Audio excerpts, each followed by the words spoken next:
네, 오늘 함께 나누실 말씀은 고린도전서 12장 31절부터 13장 7절까지 말씀입니다.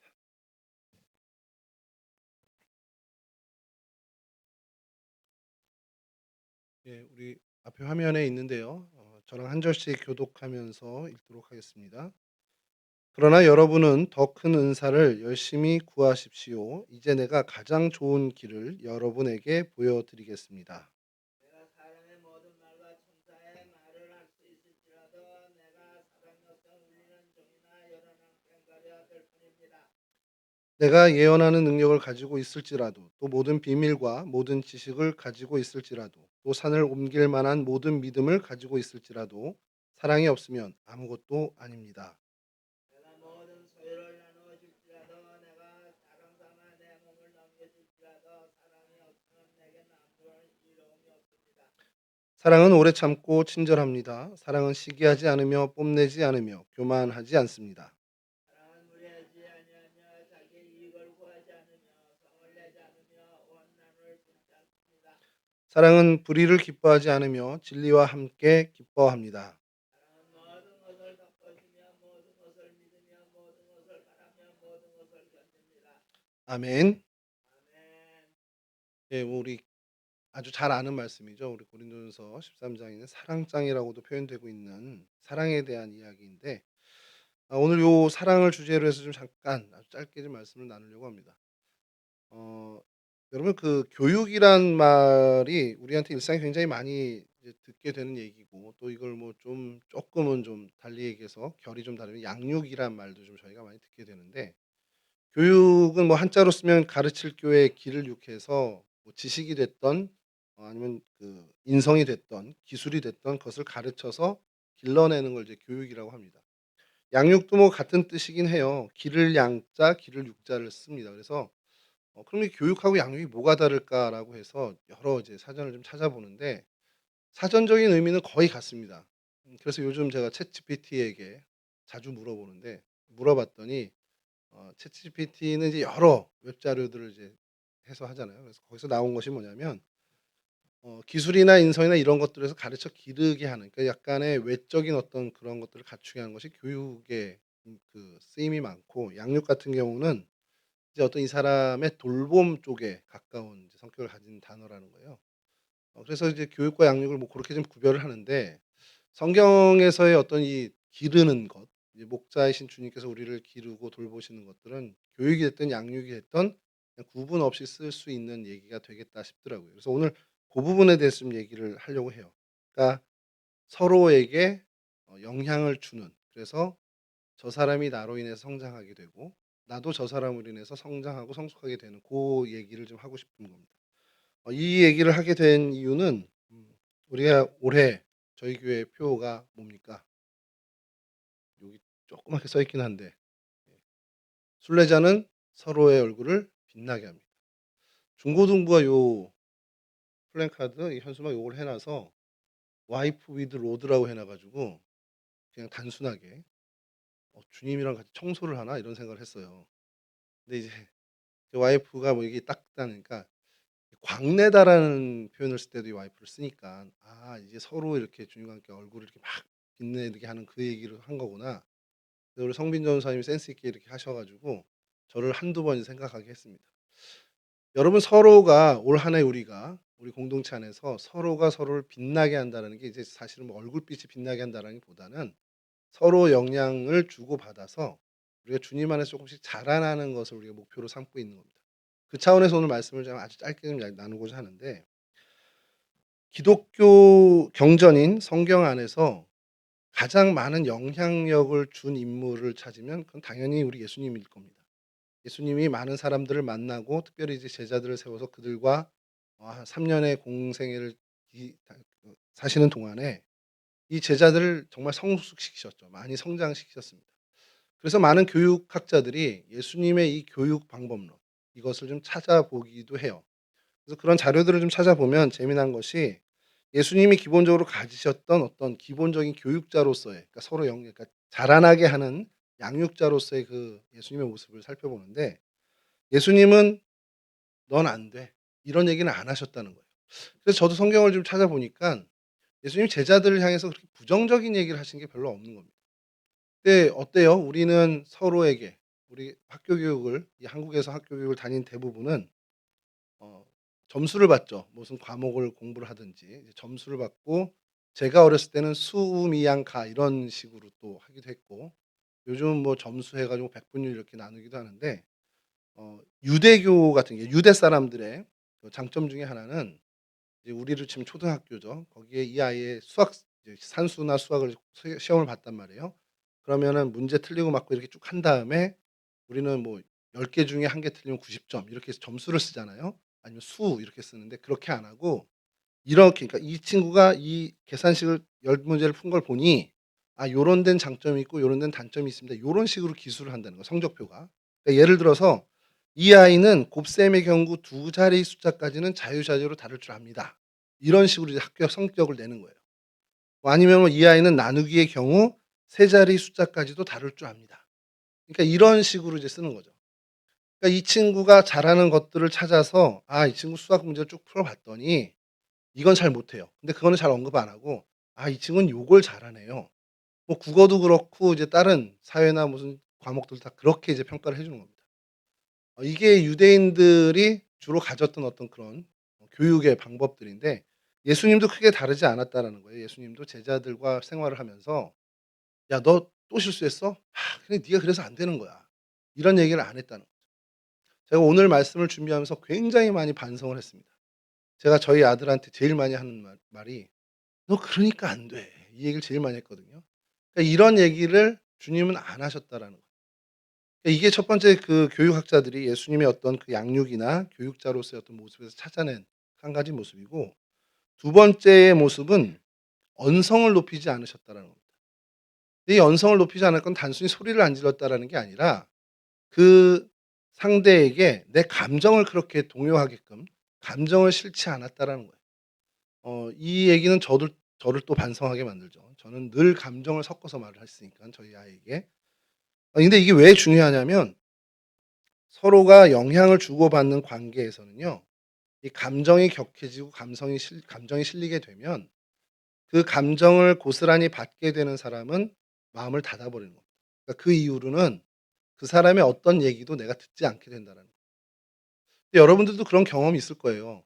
좋게 잘 지내던 관계, 그게 친구가 되었던 아니면 선생님이 되었던 좋은 관계로 잘 지내다가 어떤 한 일을 계기로 '저분이 나에 대해서 좋지 않은 감정을 가졌네.'라는 걸 인식한 다음에는 그분이 앞으로 하는 얘기를 거의 안 듣게 되는 뭐 나중에 오해가 풀려서 뭐 들을 경우도 생기겠지만 상당 기간 그분과의 어떤 그 소통, 교류가 완전히 단절되는 경험들을 해 보신 경험이 있을 겁니다. 뭐 그런 경험이 없다면 정말 다행스럽게 살아오신 거고. 그러니까 저도 그런 경험이 있죠. 저분과 평상시에 별로 큰 문제 없이 잘 교류하다가 어느 날인가 그분이 나에 대해서 굉장히 안 좋은 생각을 갖고 있다는 걸 감정을 제가 알게 된 이후로는 그분의 얘기에 대해서 그냥 조심스럽게만 한 거지 수용을 못하는 그런 경험을 하게 된 적도 있습니다.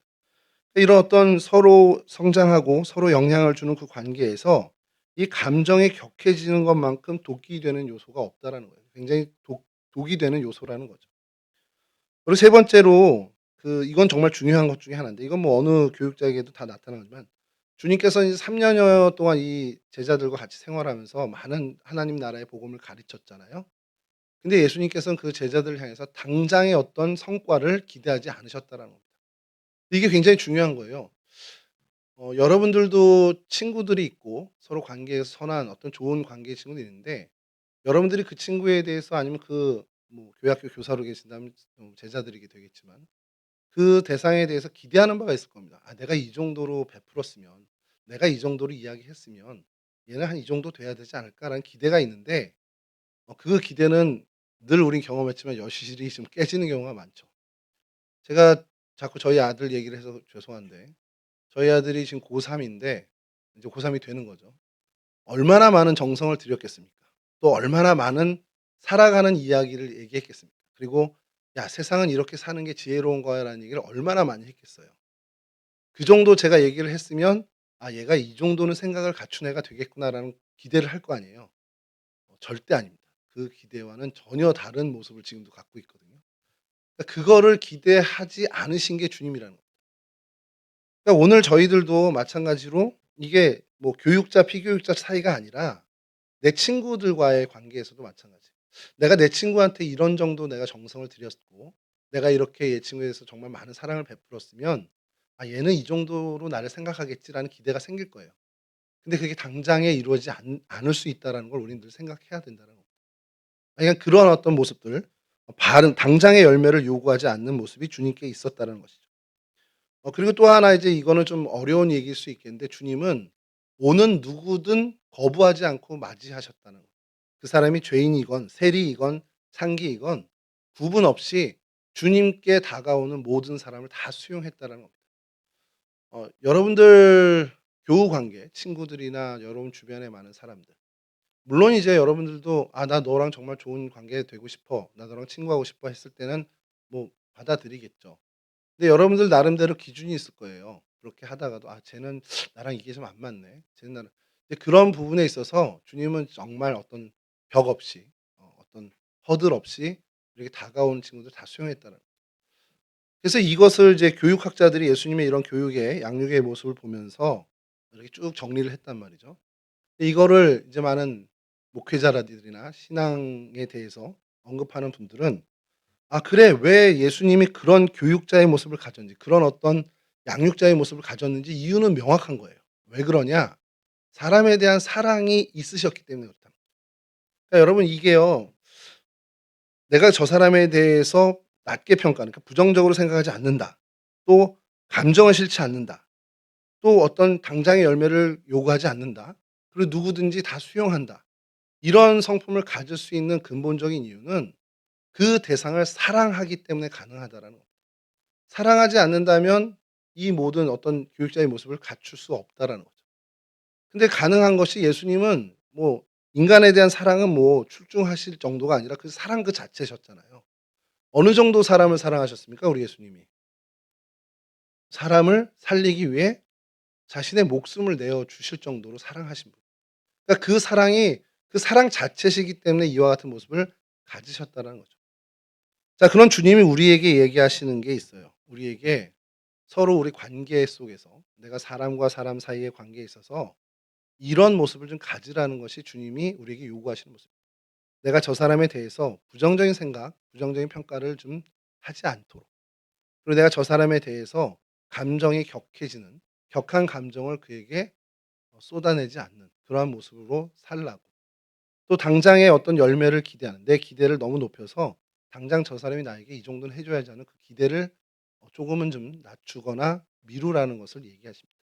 그리고 또 어떠한 사람이든 간에 정말 주님 안에서 내가 섬겨야 되는 사람이라면 구분 없이 '아 하나님이 내 주변에 이 사람을 허락한 이유는 나로 저에게 그래도 좀 돌볼 수 있는 부분이 있으면 돌봐 주고 도울 수 있는 부분은 도우라는 하나님의 명령이구나.'라는 것을 받아들이라고 주님께서 말씀하시는 거죠. 제가 이 말씀을 준비하면서 '아 그래 이런 사랑의 속성으로 주님이 우리를 대하셨지.'라는 생각을 하면서 성경이 있는데 요즘 저희가 새벽 기도에 요한복음을 가지고 담임 목사님하고 저하고 새벽 기도에 이제 성도들하고 나누고 있는데 제가 요한복음 8 장을 좀 요한복음 8 장을 제가 이제 담당하게 돼서 그 8 장을 설교 준비를 하다가 이 본문을 보게 됐습니다. 요한복음 8장 1 절에서 2 절인데 제가 좀 읽어 드릴게요. 예수는 감람산으로 가시니라 아침에 다시 성전으로 들어오시니 백성이 다 나오는지라 앉으사 그들을 가르치시더니 요 장면이 있는데 8 장이 이제 제가 시작하는데 요걸 다 그럼 다시 감람산으로? 그럼 이전에 무슨 상황이지 하고서 7 장을 다시 좀 봤죠. 다시 봤더니 예수님께서 사람들을 모으시고 병자들을 고쳐 주시고 하나님 나라를 가르치고 막 정말 사랑을 쏟아 주셨어요. 그랬더니 사람들이 그 안에서 너무 감동을 받은 거예요, 주님께. 그래서 막 서로 뭐 저분이 엘리야가 다시 온 거 아니야?" 이러면서 막 칭찬들 있고 예수님의 그 말씀에서 너무 많은 사람들이 감동을 받고 정말 뭐 눈물까지 흘리는 그런 장면이 펼쳐집니다. 자 근데 여러분 보세요. 근데 해가 저물었어요.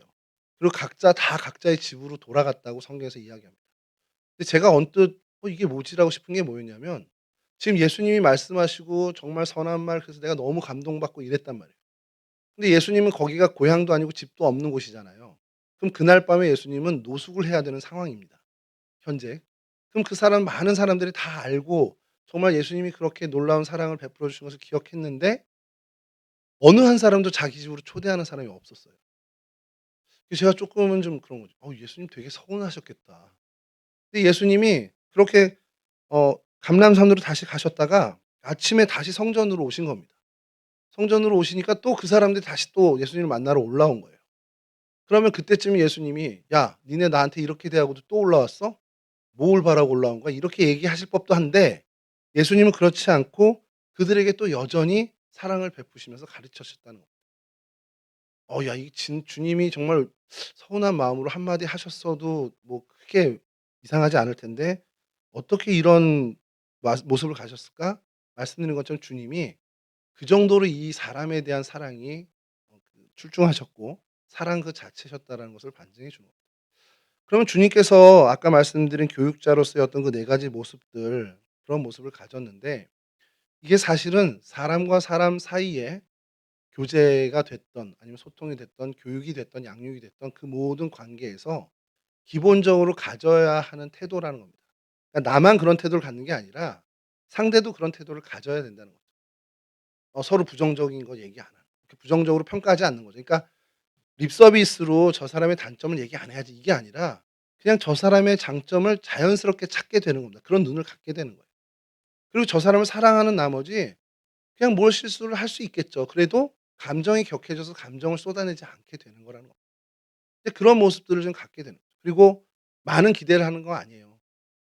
연약하니까 우린 서로 다 연약하니까 내가 이렇게 베풀어도 그가 나한테 이렇게 못할 수 있어요. 주님께서 마치 많은 사랑을 쏟았음에도 불구하고 그 밤에 어느 한 명도 초청하지 않았더라도 주님께서 그렇게 그걸로 서운해하지 않았듯이 정말 그 당장의 열매를 구하지 않는 주님의 모습이 있었다는 거예요. 그리고 성전에 나갔을 때 누구나 다 왔을 때 가감없이 다 수용해 준 것처럼 우리가 이 땅을 살아가면서 마주하게 되는 모든 사람들과의 관계에서 우리도 그런 내가 기준을 명확히 해 놓고 '이 정도 되는 사람만 나는 만날 거야. 그래도 적어도 이 정도 되는 사람만 내가 교제해야지.' 이러지 않는 모습을 우리가 가져야 한다라는 거죠. 그러니까 결국 그건 무슨 말이냐? 주님이 가지셨던 주님이 품으셨던 그 사랑을 우리도 품으라는 얘기예요. 그런 사랑의 사람으로 살아가라는 주님의 요구입니다. 그래서 오늘 사도 바울 역시도 고린도전서 12 장에 많은 은사들을 얘기하면서 마지막에 얘기하는 게 "가장 좋은 길을 너희들에게 보일게." 하고서 13 장을 시작하는데 그 13 장은 전체가 다 사랑에 대한 이야기입니다. 그래서 우리는 사랑장이라고 이야기하는데 요걸 좀 잘 생각해 보면요.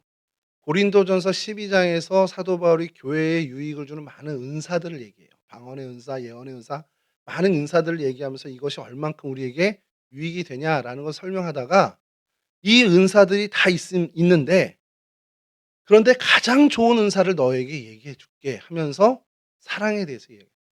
그러니까 이 사랑은요. 어떠한 은사보다도 훨씬 출중한 은사입니다. 이 사랑의 은사를 내가 받게 되면 그 은사는 앞서 얘기한 모든 은사를 뛰어넘는 가장 좋은 은사가 된다는 거예요. 그러니까 쉽게 얘기해서 사랑이 하나님으로부터 받게 되는 은사라는 거죠. 저는 어릴 때 그런 생각을 했습니다. '사랑은 그냥 자연스럽게 우리 안에서 우러나는 거 아닌가.'라는 생각을 했어요. 근데 성경은 그렇게 얘기 안 합니다. 사랑은 하나님으로부터 오는 하나님이 주시는 은사라는 거예요. 그러면 여러분 약간 자유로워지는 게 생기죠. '내가 저 사람을 도저히 사랑을 못 하고 있어.' 그럼 이건 내가 잘못해서가 아니라 하나님이 나에게 안 주신 거야. 하나님이 나에게 사랑을 안 주셨기 때문에 저 사람을 내가 사랑하지 못하는 거야. 이렇게 생각할 수 있겠죠. 근데 우리가 구하지 않았기 때문에 그렇다. '저 사람 믿고 저 사람이랑 내가 별로 신경 쓰고 싶지 않아.' 이런 마음이 들 수도 있겠지만 하나님께 우리가 사랑을 구해야 됩니다. '하나님 내 안에 사랑이 하나님의 사랑이 좀 넘치게 해 주십시오.' 그래서 내 주변에 하나님께서 맡기신 사람에 대한 사랑이 좀 내 안에서 우러날 수 있도록 주님 내게 사랑의 은사를 허락해 주십시오.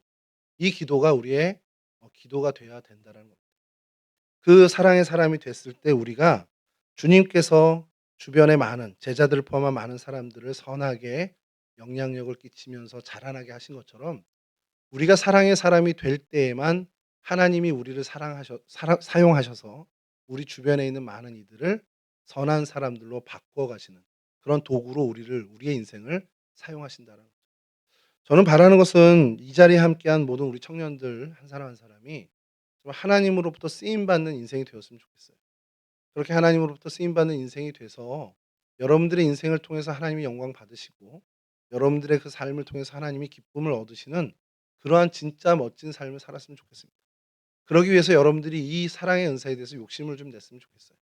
하나님 내게 정말 하나님 내게 하나님의 사랑의 은사를 하나님이 줄 수 있는 그 사랑을 내게 허락해 주셔서 나로 하여금 하나님의 사랑을 전할 수 있는 그래서 내 주변의 사람들을 내가 하나님의 사람으로 성장하고 성숙시키는데 쓰임 받는 인생이 됐으면 좋겠습니다라는 여러분들의 그 기도가 그 바람이 이러한 기도로 이어졌으면 좋겠습니다. 이러한 어떤 사랑의 사람으로 견고히 서고 그래서 정말 하나님으로부터 쓰임 받는 귀한 하나님의 거룩한 백성들 되실 수 있는 우리 동서에 온 청년들 이 자리에 함께 모든 청년들이 되시기를 주님의 이름으로 간절히 축원합니다. 오늘 뒤에서 잠깐 우리 얘기할 십자가의 능력도 오늘 요 맥락에서 같이 좀 이야기할 텐데요. 여러분들에게 이 비전, 이 소망을 갖는 그런 은혜가 임하실 수 있기를 주님의 이름으로 간절히 축원합니다. 우리 기도하겠습니다. 여호와는 내게 복을 주시고 너를 지키시기를 원하며 여호와는 그의 얼굴을 내게 비추사 은혜 베푸시기를 원하며 여호와는 그 얼굴을 내게로 향하여 드사 평강 주시기를 원하노라. 좋으신 아버지 하나님, 우리가 서로를 정말 하나님 앞에 나아가는데 쓰임 받는 도구들이 될 수 있도록 그 길을 열어 주시기를 간절히 원합니다. 우리가 한 사람 한 사람 사귀고 만나는 그 모든 일들이 그냥 우연히 만난 것이 아니라 하나님께서 만나게 하셨고 또 우리가 서로에게 선한 영향력을 끼치고 그래서 서로 하나님 안에서 자라나고 하나님의 사람들로 다듬어져가는 그 선한 일들이 우리 가운데 가득할 수 있도록 도와주시옵소서. 이제 하나님께서 우리의 인생을 주장하여 주시고 특별히 하나님의 사랑으로 우리의 심령을 채워 주셔서 하나님이 사랑하는 이들을 우리도 사랑할 수 있도록 하나님의 마음을 품고 하나님의 시선을 우리가 가져서 그 사람을 대할 때 하나님의 마음으로 대하고 하나님의 시선으로 바라볼 수 있는 그러한 귀한 은사를 우리 가운데 허락하여 주시옵소서. 그렇게 주님 안에서 함께 자라나는 함께 성장하고 성숙해가는 선하고 아름다운 일이 우리 청년들의 인생 가운데 가득할 수 있도록 주님 도와 주시옵소서. 이제는 우리 주 예수 그리스도의 그 크신 은혜와 우리 아버지 하나님의 그 극진하신 사랑하심과 성령 하나님의 교통하시며 인도하시며 도우심이 사랑의 은사를 구하며 사랑의 사람으로 살고자 결단하는 우리 청년들 머리 위에 이들의 인생 위에 이들의 삶 위에 영원히 함께하여 주시길 예수님의 이름으로 간절히 축원합니다. 아멘. 아멘.